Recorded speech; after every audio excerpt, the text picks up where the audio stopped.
Fala galera, retornamos aqui para nosso bloco de direito constitucional, ainda tratando de princípios fundamentais. Lembra que é um conjunto que começa no artigo 1º e encerra-se no artigo 4º. Agora nós iremos tratar da separação dos poderes, ou mais conhecido como tripartição dos poderes. Tranquilos? Lembra só, essa ideia ela começou lá com a ideia de Aristóteles, que os poderes eles têm que ser divisíveis para uma melhor estrutura organizacional do Estado. Depois foi aperfeiçoada lá por John Locke, né? E aí, sucessivamente, por Montesquieu, quando ele escreveu o livro Espírito das Leis. Acho que você que é todo estudioso do direito ou bacharel em direito foi obrigado a ler este livro aí na faculdade, e eu tenho certeza que isso serviu para alguma coisa aí, e hoje a gente está mencionando esse livro aqui. Olha só, é um princípio objetivo de evitar arbitrariedades e desrespeito dos direitos fundamentais. Baseia-se na premissa de que quando o poder político está concentrado nas mãos de uma só pessoa, há a tendência do abuso do poder. É uma técnica do própria limitação do poder estatal.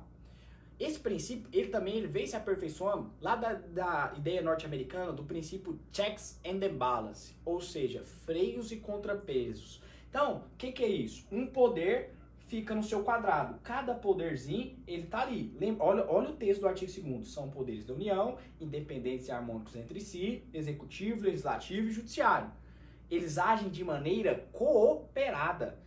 Marcos, um poder interfere no outro? Interfere, nós vamos ver. Só que interfere de maneira típica. Ele não vai interferir lá, falando, você tem que parar de fazer isso. Não, ele vai para que não haja arbitrariedade, para que não haja concentração na mão de um só poder, ele vai fazer essa relativização, certo? Acabei de ler aqui o artigo 2º.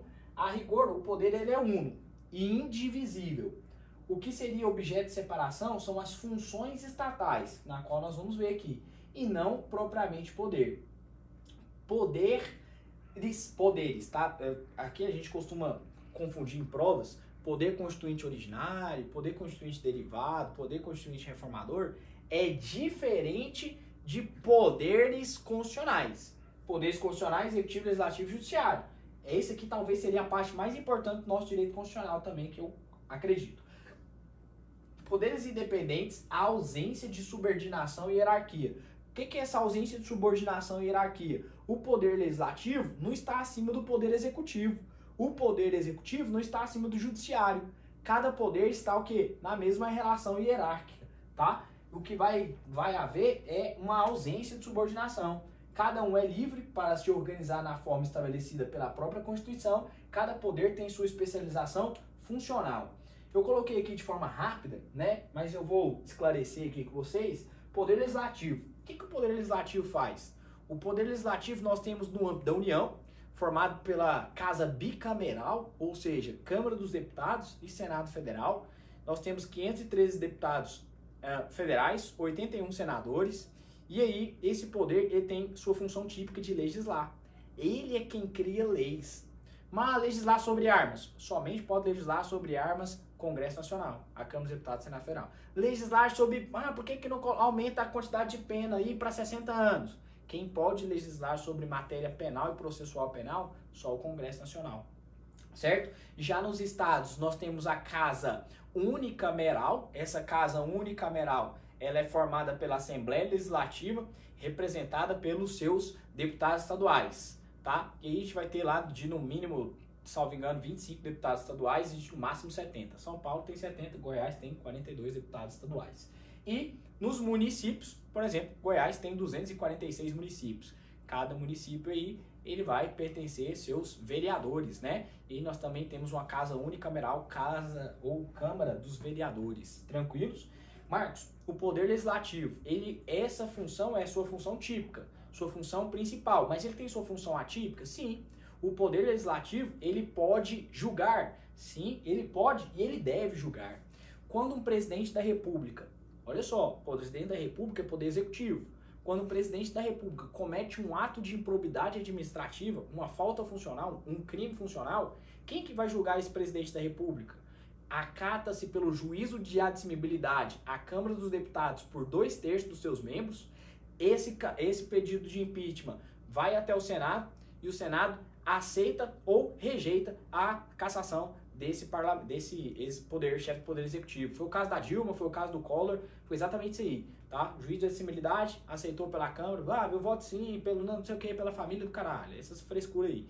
E aí vai para o Senado Federal para fazer a condenação ou absolvição do presidente da República. Nos casos, nós tivemos processo de impeachment, os dois foram condenados e perda do cargo aí, tranquilos? Exemplo da Dilma, processo de impeachment. E quem que faz o julgamento? É o Senado Federal.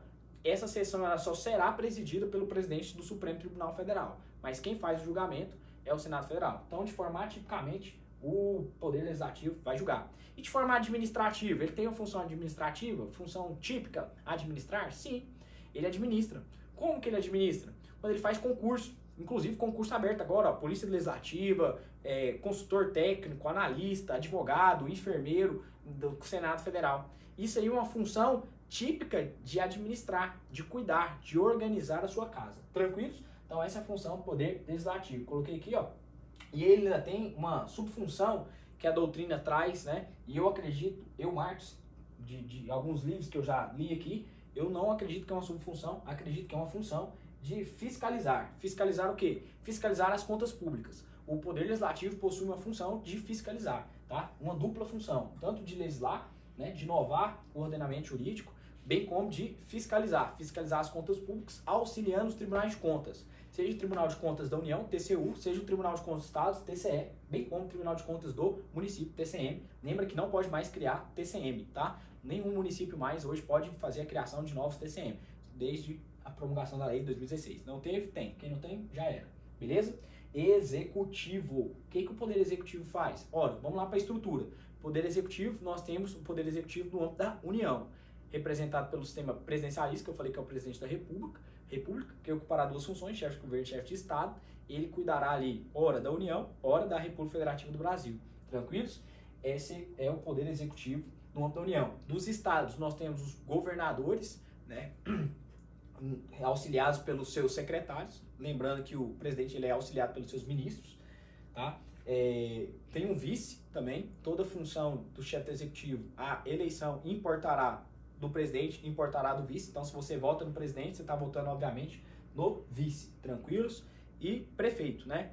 Prefeito aí, chefe do poder executivo municipal, tranquilos? Também, da mesma forma, cargos eletivos de duração de 4 anos, permitido uma recondução seguida, tá? O presidente pode ser presidente quantas vezes no Brasil? Quantas vezes ele for eleito. Só que de forma seguida e somente uma vez. Tranquilos? Eu não concordo com nada de reeleição, mas é a Constituição e é possível mudar isso? Possível, mas se eles quiserem, que é muito difícil, beleza? Mas o Poder Executivo, sua função típica é administrar, acabei de falar aqui, cuidar, né, da máquina pública, dos atos da administração pública. O Poder Executivo julga, Marcos? Sim, julga. Eu espero que você não comete nem passe por esse processo de julgamento aqui do Poder Executivo. O Poder Executivo, ele vai julgar os seus funcionários, os seus servidores, os seus agentes públicos quando cometerem ilegalidade, através de um processo administrativo disciplinar, um PAD, um PAD, tá? É uma função de julgar, tá? É uma função atípica do Poder Executivo. Mas o Poder Executivo, ele legisla? Ele pega a função atípica do Legislativo? Sim, ele legisla. Ele vai legislar através de medida provisória e através de decreto. Duas formas de legislar, tá? Imagina agora, o presidente Bolsonaro, ele fez um decreto, tá? Aliás, ele começou com uma medida provisória para alterar não foi o Estatuto de Desarmamento, foi a Lei 1030, 1031, 1032, 1033, 1034, 1035, permitindo aos colecionadores, atiradores e CAC, né? Colecionadores, atiradores e sei lá o outro lá. Colecionador, atirador, enfim, caçador, né?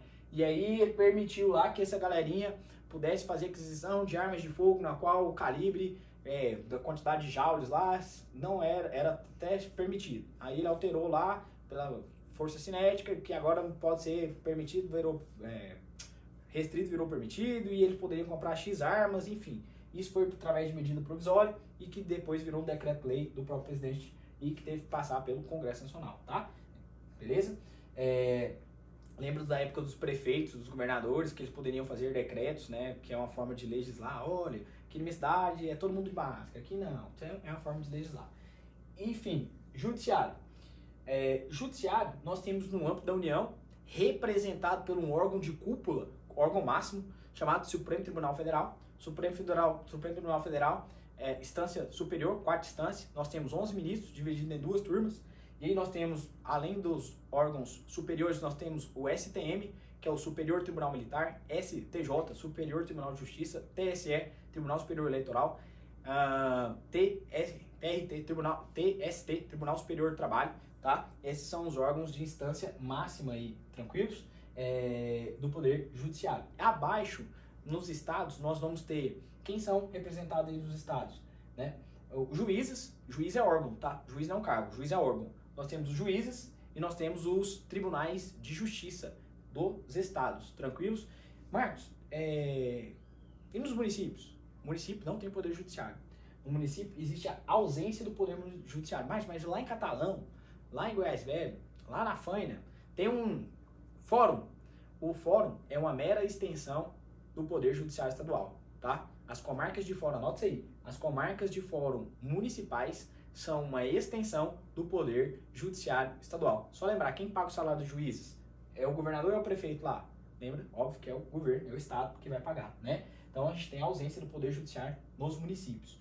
E a função principal do poder judiciário é o quê? É julgar, é fazer coisa julgada material, coisa julgada definitiva, tá bom? É exercer a sua função jurisdicional. Quem exerce a função jurisdicional é somente o poder judiciário. Última ratio dos poderes aí, tranquilos?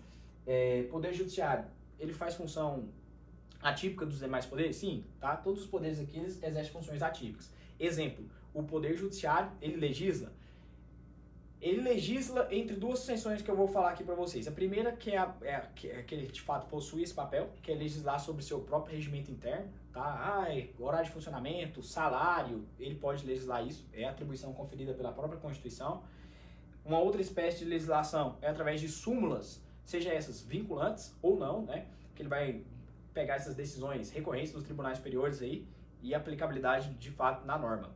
Ou seja, tatuagem em concurso público, que mais? Uso de algemas, súmula vinculante número 11, né? Súmula vinculante número 14, presença de advogado em relação aos inquéritos policiais e sucessivamente as 55 súmulas vinculantes que ainda mais temos e fora as outras milhões de súmulas que não são vinculantes aí. Tranquilos? E, por fim, ele vem fazendo o que nós chamamos de ativismo judicial. Alguns concordam, outros não. O judiciário, ele não é eleito pelo povo, mas pela inércia ou pela incapacidade do poder legislativo, ele olha para uma lei, ele olha para um fato, ele olha para um fato e vê se esse fato está de acordo com a norma jurídica. Exemplo, homofobia no país. Não tem norma que trata sobre homofobia no país. Ele olha para a situação fática que está acontecendo e fala assim, peraí, não tem norma? Não foi aplicado mandado de junção?